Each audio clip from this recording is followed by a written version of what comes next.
lo que se quejan es de que... A ver, no te estoy escuchando bien, no te estoy escuchando bien. Uno, dos, tres. Bueno, ¿ya me escuchan? Ya. ¿Sí? Ya. Ok. Sí, están aquí los chicos del CIDE, los maestros, estudiantes, investigadores. Hay mucha preocupación y sobre lo que está ocurriendo allá adentro. Y estamos observando que CONACYT, pues es una embestida durísima contra la educación. Hemos escuchado a Andrés Manuel López Obrador expresarse de la UNAM, del CIDE, de una forma pues casi despectiva. A mí me preocupa que Morena tome una bandera muy clavada con Andrés Manuel López Obrador, en lugar de ser muy críticos ustedes también y aceptar que pues hay diversidad de puntos de vista, como ellos dicen, y lo que están diciendo ahorita, que ellos incluso han hecho críticas tanto izquierda como derecha, o todos esos sistemas. Me están pidiendo aquí la pregunta es muy simple, es que tenía que contextualizar. Morena está muy clavada, los diputados de Morena muy clavados a lo que les ordena López Obrador, o cuándo van a tener también un poquito de conciencia ustedes también para decir, sí hay errores en la educación, pero también hay muchas virtudes lo que tiene la UNAM y el CIDE. Esa es mi única pregunta. Gracias. Evidentemente, lo he mencionado yo muchas veces, lo normal en una democracia es que el grupo parlamentario o el partido en el parlamento apoye al líder político de ese país, emanando el mismo partido. Es decir, lo normal es que en Morena apoyemos lo que dice el presidente, emanamos del mismo partido, tenemos la misma plataforma, nos postulamos con los mismos ideales y es lo que hemos venido haciendo, hablar de esa coincidencia. Particularmente, y pongo algunos ejemplos, ha habido iniciativas que ha mandado el Ejecutivo que aquí, con el consenso de todos las y los diputados, hemos de alguna manera modificado o enriquecido.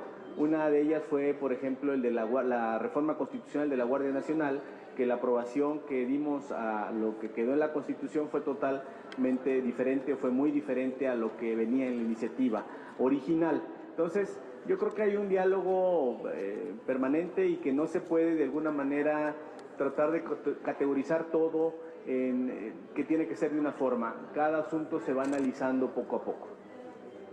Siguiente. Marta Villela, de Financiero Público. Gracias, presidente. Muy buenas tardes. Preguntarle también sobre el CIDE. ¿Cuál es su posición personal al respecto de este conflicto estudiantil que se está viviendo? ¿Usted apoyaría la comparecencia de la titular de CONACYT ante pues la crisis que está la institución? Y una pregunta más sobre la reunión que van a tener al rato con el embajador de Estados Unidos. ¿Qué es lo que se espera de esta reunión y si al final podríamos tener información de qué es lo que surge en ella? Por favor, gracias. Sí, la reunión será en un momento más, a las 2 de la tarde de hecho ya casi. Es una visita de cortesía que realizará el embajador Kenneth Salazar a la presidencia de la Cámara, a la presidencia de la Jucopo y la visita al líder de la mayoría.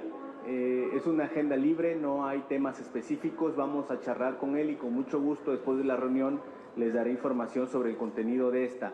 Por lo que hace al tema del CIDE, creo que es un asunto que tiene que ver con un tema interno de una institución educativa, así lo señaló recientemente el secretario de Gobernación, ha evolucionado ahí el tema, yo estaría a la expectativa de que pudiera haber una solución en ese seno, al interior de la universidad y donde pudiera darse un cauce a las diferentes opiniones que están en torno a esto.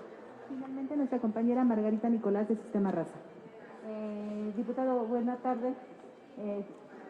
Sobre esta resolución que tomó la Corte y el Tribunal Electoral en cuanto a que el INE va a realizar la consulta, la revocación de mandato, de acuerdo a las posibilidades económicas que tiene. Ya se habla que serían alrededor de 59,000 casillas que se instalarán.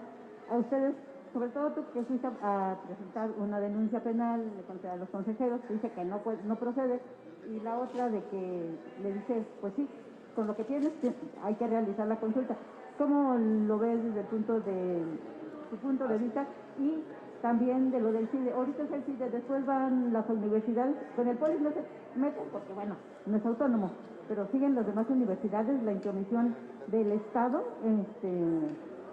así, que si sigue la intromisión del Estado en las casas de estudio máximas. Gracias.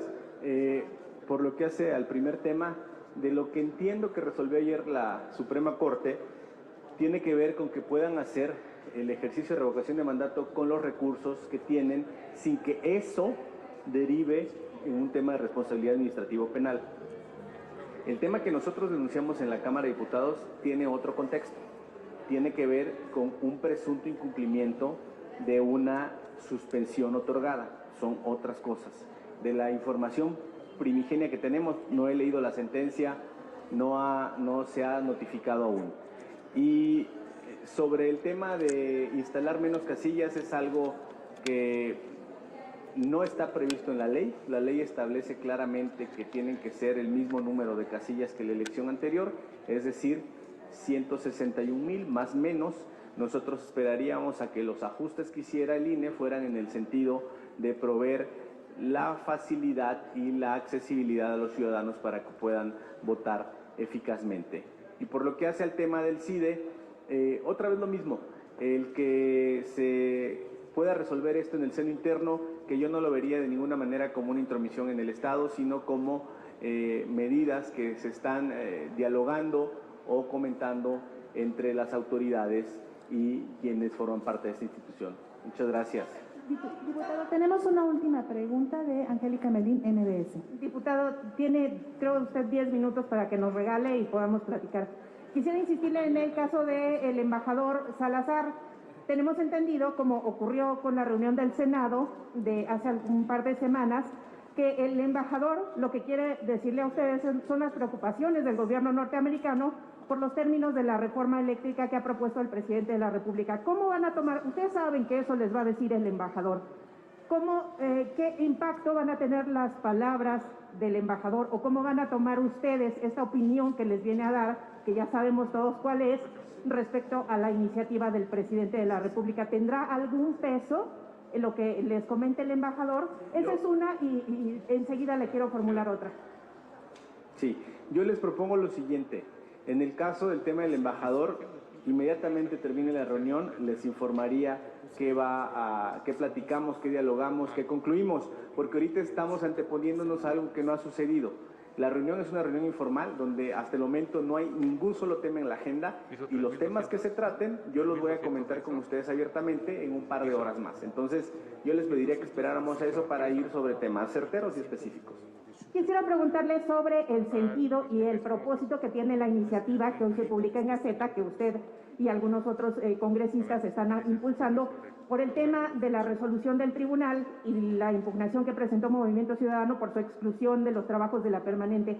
¿Qué objetivo persigue esta iniciativa, diputado Gutiérrez? Es una iniciativa firmada por diputados del PRI, del PT y de Morena, tu servidor, y lo que se pretende es estar en el cauce previo a esta sentencia. Durante 20 años el Tribunal Electoral determinó que no podía resolver sobre asuntos parlamentarios.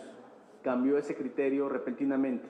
Lo que queremos hacer es dejar la claridad en la ley de que los asuntos parlamentarios no son asuntos electorales, no tienen que ver con temas de elecciones, que la competencia del tribunal versa sobre temas electorales, que la vida interna de este Congreso tiene otro estatus jurídico y que eso es lo que debe de prevalecer. Están amarrando las manos al tribunal por una parte y por la otra, pues llevar al texto de la ley restricciones a la participación de las minorías en el ámbito parlamentario, ¿o cómo? No, simplemente que los temas que tienen que ver con la Cámara se resolverán en el seno de la Cámara. De otra forma estaríamos con un tema que pudiera darse como una invasión de competencias, porque finalmente los temas internos parlamentarios solo competen o son de interés de quienes integramos este órgano legislativo o en su caso el Senado de la República. La competencia, el origen y la creación del Tribunal Electoral tiene que ver con dirimir controversias en procesos electorales. Lo que sucede aquí en la Cámara nada tiene que ver con un proceso electoral. Gracias. No, Margarita. A ver, durante 20 años el propio tribunal resolvió que los asuntos internos de las cámaras eran asuntos parlamentarios. Recientemente cambió de criterio. Lo que nosotros estamos dando es certeza de que no haya cambios de criterios y que prevalezca lo que ellos mismos durante 20 años vinieron resolviendo. No es otra cosa más que seguir esa ruta que ellos, con sus jurisprudencias, con sus resoluciones, en 20 años han venido resolviendo. Gracias.